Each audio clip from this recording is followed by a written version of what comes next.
बिस्मिल्लाहिर्रहमानिर्रहीम। तमाम तारीफ़ें अल्लाह के लिए हैं जो रब्बुल आलमीन है, और दरूद व सलाम हो मोहम्मद सल्लल्लाहु अलैहि वसल्लम और उनकी आले पाक पर। कुछ हस्तियाँ सिर्फ़ तारीख़ का हिस्सा नहीं होते, वो तारीख़ को ज़िंदगी अता करती हैं। कुछ आवाज़ें सिर्फ़ अपने वक्त के लिए नहीं होते, वो सदियों के सीनों में उतर कर क़यामत तक गूंजती रहती हैं। आज हम जिस हस्ती का जिक्र कर रहे हैं वो एक औरत नहीं, वो सब्र का मुकम्मल नसाब है। वो बीबी ज़ैनब अलैहिस्सलाम हैं। अली अलैहिस्सलाम की बेटी, फ़ातिमा अलैहिस्सलाम की लख्ती जगर और रसूल खुदा सल्लल्लाहु अलैहि वसल्लम की नवासी। मदीना की सरज़मीन पर वो दिन तुलुआ हुआ जब घर नबूत में एक बेटी ने आँख खोली। ये आम बेटी नहीं थी, ये आने वाले अलमियों का हौसला थी। रसूल खुदा सल्लल्लाहु अलैहि वसल्लम ने उसे गोद में लिया तो आँखों से आंसू बह निकले। किसी ने पूछा, या रसूल अल्लाह सल्लल्लाहु अलैहि वसल्लम, आप रो क्यों रहे हैं? आप सल्लल्लाहु अलैहि वसल्लम ने फरमाया, ये बच्ची बहुत दुख देखेगी। उसका नाम रखा गया ज़ैनब, यानी बाप की ज़ीनत।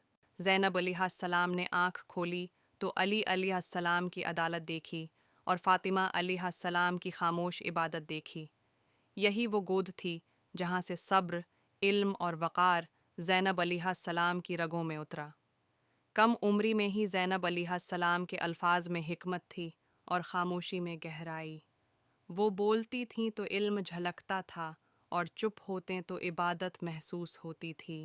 वक्त गुज़रा। ज़ैनब अलैहिस्सलाम का निकाह अब्दुल्ला बिन जाफ़र से हुआ जो सखावत और ईमान में मशहूर थे। लेकिन ज़ैनब अलैहिस्सलाम की तकदीर सुकून के लिए नहीं लिखी गई थी। अल्लाह ने उनके हिस्से में करबला लिखी थी। जब इमाम हुसैन अलैहिस्सलाम ने मदीना छोड़ा तो ज़ैनब अलैहिस्सलाम पीछे न रहें। उन्होंने न तलवार उठाई न नेज़ा संभाला, लेकिन हक़ का सबसे मज़बूत इल्म उन्हीं के हाथ में था।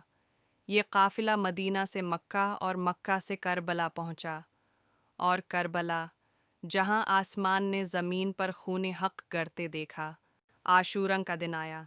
एक एक करके हुसैन अलैहिस्सलाम के साथी हक़ पर कुर्बान होते गए। बेटे, भाई, भतीजे।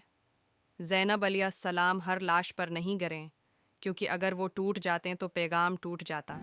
वो जानती थीं आज हुसैन अलैहिस्सलाम ने कुर्बानी देनी है और कल ज़ैनब अलैहिस्सलाम ने सच बोलना है। जब हुसैन अलैहिस्सलाम शहीद हुए तो करबला खामोश हो गई, लेकिन ज़ैनब अलैहिस्सलाम खामोश न हुईं। शाम गरीबां आई, खैमे जलाए गए, बच्चे रोते रहे। ज़ैनब अलैहिस्सलाम माँ भी बनी, बाप भी बनी और मुहाफ़िज़ भी। क़ायद का सफ़र शुरू हुआ। कोफा का दरबार आया। इब्न ज़ियाद ने पूछा, ज़ैनब, तुमने अपने भाई के साथ अल्लाह का फ़ैसला कैसा पाया? ज़ैनब अलैहिस्सलाम ने जवाब दिया, मैंने कुछ नहीं देखा सिवाय खूबसूरती के। ये अल्फाज एक कैदी औरत के नहीं थे, ये अल्फाज बातिल की कब्र थे। फिर दरबारी यजीद आया। वो तख्त पर बैठा था और ज़ैनब जंजीरों में थीं, लेकिन हकीकत ये थी कि ज़ैनब आज़ाद थीं और यजीद कैदी। ज़ैनब ने ख़तबा दिया, ऐसा ख़तबा जिसने यजीद की सल्तनत हिला दी। फरमाया, ए यजीद, तो समझता है कि तो जीत गया? कसम है खुदा की, तो हमारा नाम मिटा नहीं सकता। ये वो लम्हा था जब करबला ज़िंदा हो गई। ये वो लम्हा था जब हुसैन अलैहिस्सलाम की शहादत ज़ाया होने से बच गई। अगर ज़ैनब अलैहिस्सलाम ना होते तो करबला सिर्फ़ एक जंग होती, लेकिन ज़ैनब अलैहिस्सलाम ने उसे एक पैगाम बना दिया। काफ़िला वापस मदीना पहुँचा।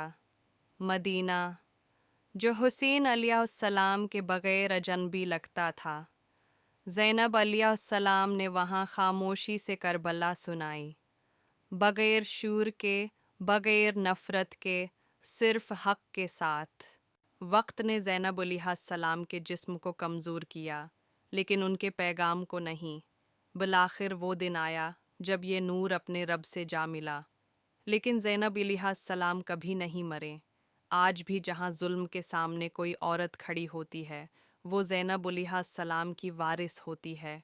سلام ہو اس بی بی پر جس نے قید میں رہ کر آزادی سکھائی، سلام ہو اس بہن پر جس نے لاشوں کے درمیان صبر کو زندہ رکھا، سلام ہو زینب علیہا السلام پر، کربلا کی آواز، حق کی محافظ اور صبر کا نور۔